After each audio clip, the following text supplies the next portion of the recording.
Hello students, welcome to your biology classes Daily Info for You.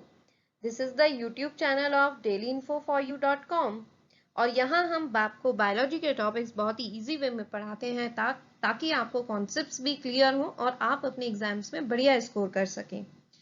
आज जो topic हम लेंगे वो क्लास 11th से होगा, बायोलॉजिकल क्लासिफिकेशन, किंगडम फंजाई का क्लासिफिकेशन और फाइकोमाइसीटीज।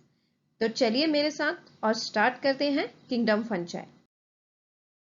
तो क्लासिफिकेशन ऑफ फंजाई, फंगस को 4 अलग अलग क्लासेस में डिवाइड किया हुआ है। इनको अलग अलग क्लासेस में डिवाइड करने के यूं तो कई क्राइटेरिया होते हैं, लेकिन जो इंपॉर्टेंट क्राइटेरिया हैं आइए डिस्कस करते हैं। सबसे पहला जो क्राइटेरिया है, मॉर्फोलॉजी ऑफ माइसीलियम। फंगस की माइसीलियम कैसी होती है, असेप्टेट है, सेप्टेट है, ब्रांच्ड है, अनब्रांच्ड है, जैसी भी। फंगस में स्पोर कैसे बनते हैं, किस तरह के स्पोर्स होते हैं और किस तरह से फ्रूटिंग बॉडीज बनती हैं, कैसी फ्रूटिंग बॉडीज होती हैं। ये इंपॉर्टेंट पॉइंट्स हैं जिसको कंसीडर करके फंगस को 4 क्लासेस में डिवाइड किया है। इसके अलावा होने को और भी क्राइटेरिया है, लेकिन मेन यही है। तो सबसे पहला जो क्लास है वो है फाइकोमाइसीटीज, जिसका कॉमन नेम लोअर फंजाई या एल्गल फंजाई होता है। Next is Ascomycetes, common name is sac fungi. Next is Basidiomycetes, common name is club fungi. And the last is Deuteromycetes, common name is imperfect fungi. इन सभी groups के detail हम पढ़ेंगे। तो सबसे पहले हम स्टार्ट करेंगे सबसे पहले क्लास के साथ, जो कि है फाइकोमाइसीटीज, मतलब लोअर फंजाई या एल्गल फंजाई। और डिटेल्स फाइकोमाइसीटीज के अब हम स्टार्ट करते हैं। कॉमन नेम इसका याद कर लीजिए, इसको लोअर फंजाई या एल्गल फंजाई बोलते हैं। यहाँ पे मैंने एक इमेज लगा रखी है फाइकोमाइसीटीज की। अभी मैं इसका नाम नहीं बताऊंगी, लेक्चर खत्म होने के बाद आप खुद ट्राई कीजिएगा और ढूंढ के निकालिएगा कि इसका नाम क्या है। फाइकोमाइसीटीज में को इजी वे में याद रखने के लिए मैंने इसको छोटे छोटे पॉइंट्स में डिवाइड कर लिया है। सबसे पहले फाइकोमाइसीटीज में हम उसकी ऑकरेंस या न्यूट्रिशन की बात करेंगे। नेक्स्ट माइसीलियम, रिप्रोडक्शन में एसेक्सुअल और सेक्सुअल दोनों, एंड द लास्ट एग्जांपल्स। तो सबसे पहले स्टार्ट करते हैं ऑकरेंस से।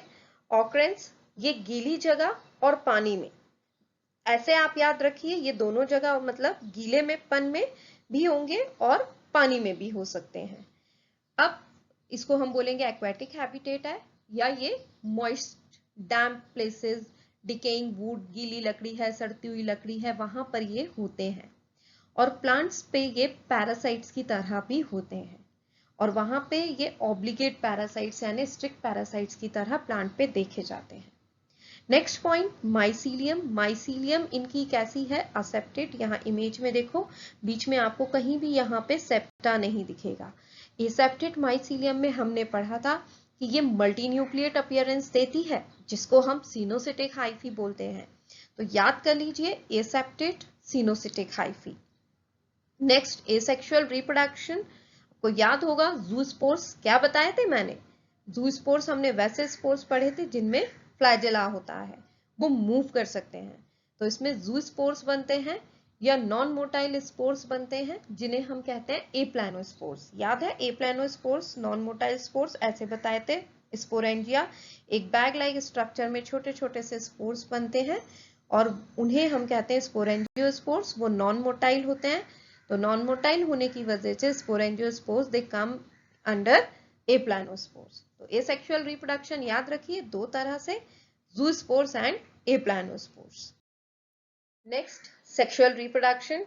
सेक्सुअल रिप्रोडक्शन हमें पता है फ्यूजन ऑफ गैमीट्स से जो होता है उसे हम सेक्सुअल रिप्रोडक्शन कहते हैं। ये सेम गैमीट्स, अगर जो गैमीट्स फ्यूजन में इन्वॉल्व हैं, if they are of same types, जैसे कि यहाँ इमेज में दिख रहा है दो फ्यूजिंग गैमीट्स सेम हैं, तो इसे हम आइसोगैमी कहते हैं। अगर एक छोटा और बड़ा मतलब एक जैसे नहीं है, छोटा बड़ा है, साइज का अंतर है, अनइक्वल है, इसे हम एनाइसोगैमी, फ्यूजन को एनाइसोगैमस कहते हैं। और अगर फ्यूजन दो ऐसे गैमीट्स के बीच में हो रहा हो जिसमें फीमेल गैमीट क्या है, एग, और मेल गैमीट क्या है, स्पर्म, यानी एक गैमीट बड़ा है नॉन मोटाइल है, दूसरा गैमीट छोटा है मोटाइल है। तो अगर एग या ओवा के इन्वॉल्वमेंट हो सेक्सुअल रिप्रोडक्शन में तो उसे हम ऊगैमी या ऊगैमस रिप्रोडक्शन बोलते हैं। तो इनके इस ग्रुप में तीनों तरह के सेक्सुअल रिप्रोडक्शन देखे गए हैं। सेक्सुअल रिप्रोडक्शन का जो बेसिक सा मेथड है, बेसिक से मेथड में हमने पढ़ा था कि 3 स्टेजेस इन्वॉल्व होती हैं। सबसे पहला प्लाज्मोगैमी, दूसरा karyogamy and the third is meiosis. इसके बारे में ज्यादा डिटेल्स जानने के लिए जो मैंने रिप्रोडक्शन इन फंजाई का वीडियो अपलोड किया है, आप उसे देख सकते हैं। बहुत अच्छे से ये आपको क्लियर हो जाएगा। यहाँ पे देखिए फाइकोमाइसेटीज का एक मेंबर लिया है जिसमें दिखाया है कि किस तरह से रिप्रोडक्शन करने के लिए सेल्स जो हैं पास पास आ रहे हैं। दिख रहा है, इनमें पहले प्लाज्मोगैमी होता है, फिर कैरियोगैमी होता है, और कैरियोगैमी के बाद यहाँ पे जो स्पोर बनता है उसको हम क्या कहेंगे, जाइगोस्पोर। जूस्पोर नहीं है, ध्यान रखिएगा। जू और जाइगो दोनों जेड से स्टार्ट होते हैं तो कंफ्यूजन हो सकता है, लेकिन दोनों एकदम अलग अलग हैं। जाइगोस्पोर ये बन गया है। ध्यान रखिए, अभी मैंने ये नहीं कहा है कि मियोसिस के बाद जो स्पोर बना है वो जाइगोस्पोर है, नो। तो जाइगोस्पोर जो है प्लाज्मोगैमी के बाद बनता है। जाइगोस्पोर के कैरेक्टरिस्टिक जरूर याद रख लो कि ये थिक वॉल्ड होता है, राउंडेड स्पोर होता है और इसकी सरफेस वार्टी होती है थोड़ी सी।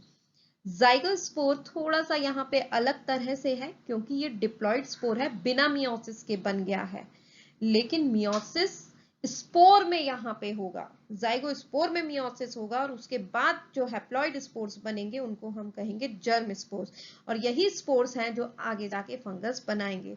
तो ये चीज आप बहुत अच्छे से ध्यान रखिएगा क्योंकि आने वाले ग्रुप में हम पढ़ेंगे कि मियोसिस के बाद स्पोर्स बनते हैं, लेकिन दिस इज द ग्रुप जहां मियोसिस के पहले भी स्पोर बन जाता है और उसके बाद लेकिन वो जर्मिनेट होके नया फंगस नहीं बनाएगा, वो आगे जाके मियोसिस करेगा और उसमें बनेगा जर्म स्पोर्स। नेक्स्ट आता है लास्ट, इसके एग्जाम्पल्स। होने को कई सारे एग्जाम्पल्स हैं लेकिन कुछ इंपॉर्टेंट एग्जाम्पल्स में सबसे पहले आता है राइजोपस ब्रेड मोल्ड। इमेज में देखो कैसे ब्रेड के ऊपर ये मोल्ड लगा हुआ है, पूरी ब्रेड खराब हो गई है। तो ये आप देखते भी होंगे अगर, या आप अगर देखना चाहें तो एक ब्रेड को रूम टेम्परेचर पे निकाल के रख दीजिए, थोड़े दिन के बाद आप देखेंगे ब्रेड ग्रे होना स्टार्ट हो गई है। इसका मतलब ये जो राइजोपस के स्पोर्स हैं ये इस पे ग्रो होने लगे हैं। नेक्स्ट एग्जाम्पल है एल्ब्यूगो। एल्ब्यूगो जो है ये मस्टर्ड पे पैरासिटिक फंजाई होता है। ये आप इमेज में देख भी सकते हैं, व्हाइट व्हाइट कलर का ये फंगस दिख भी रहा है। नेक्स्ट आता है म्यूकर। ये जो है म्यूकर, अब जो पहले पेज पे हमने इमेज देखा था, अब आप बता सकते हो इनमें से किससे मैच कर रहा है और क्या हो सकता है। इन एग्जाम्पल्स को यूज करके मैंने इसका एक ट्रिक बनाया है जिसका नाम है रामू। रामू में R stands for rhizopus, A stands for albugo and mu stands for mucus। तो दोस्तों इसके एग्जाम्पल्स और भी हैं, इनके एग्जाम्पल्स की डिटेल्स भी हैं, लेकिन बहुत ज्यादा पढ़ने की जरूरत नहीं है।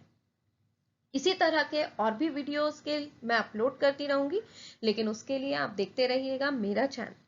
इसे लाइक करें, सब्सक्राइब करें, शेयर करें और नीचे दिख रहे बेल आइकॉन को जरूर दबाएं ताकि आपको फर्दर नोटिफिकेशंस मिलते जाएं। मेरे अगले लेक्चर के लिए इंतजार कीजिए, तब तक के लिए बाय।